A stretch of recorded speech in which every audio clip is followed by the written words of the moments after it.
Hello everyone, in this video we will be creating a gradient circle. Take an ellipse tool, make sure it has no fill, Ctrl C to copy and Ctrl F to paste in front.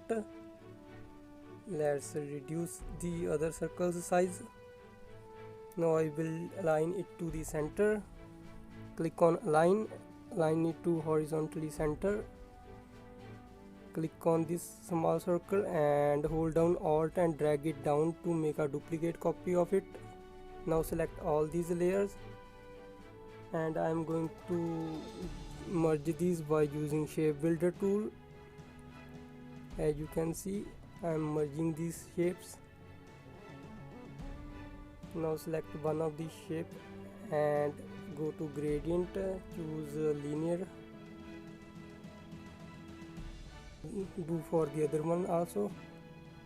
Now let's remove the stroke of these gradients. Now let's give the gradient a color. You can use the sliders to give any color. I am giving red and dark red color to this gradient.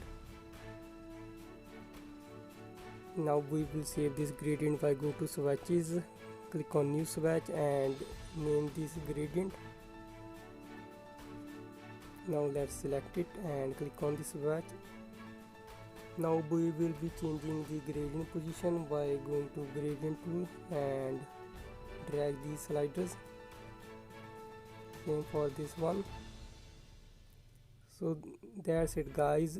In this way you can create this gradient circle. Thank you for watching this video. Don't forget to subscribe.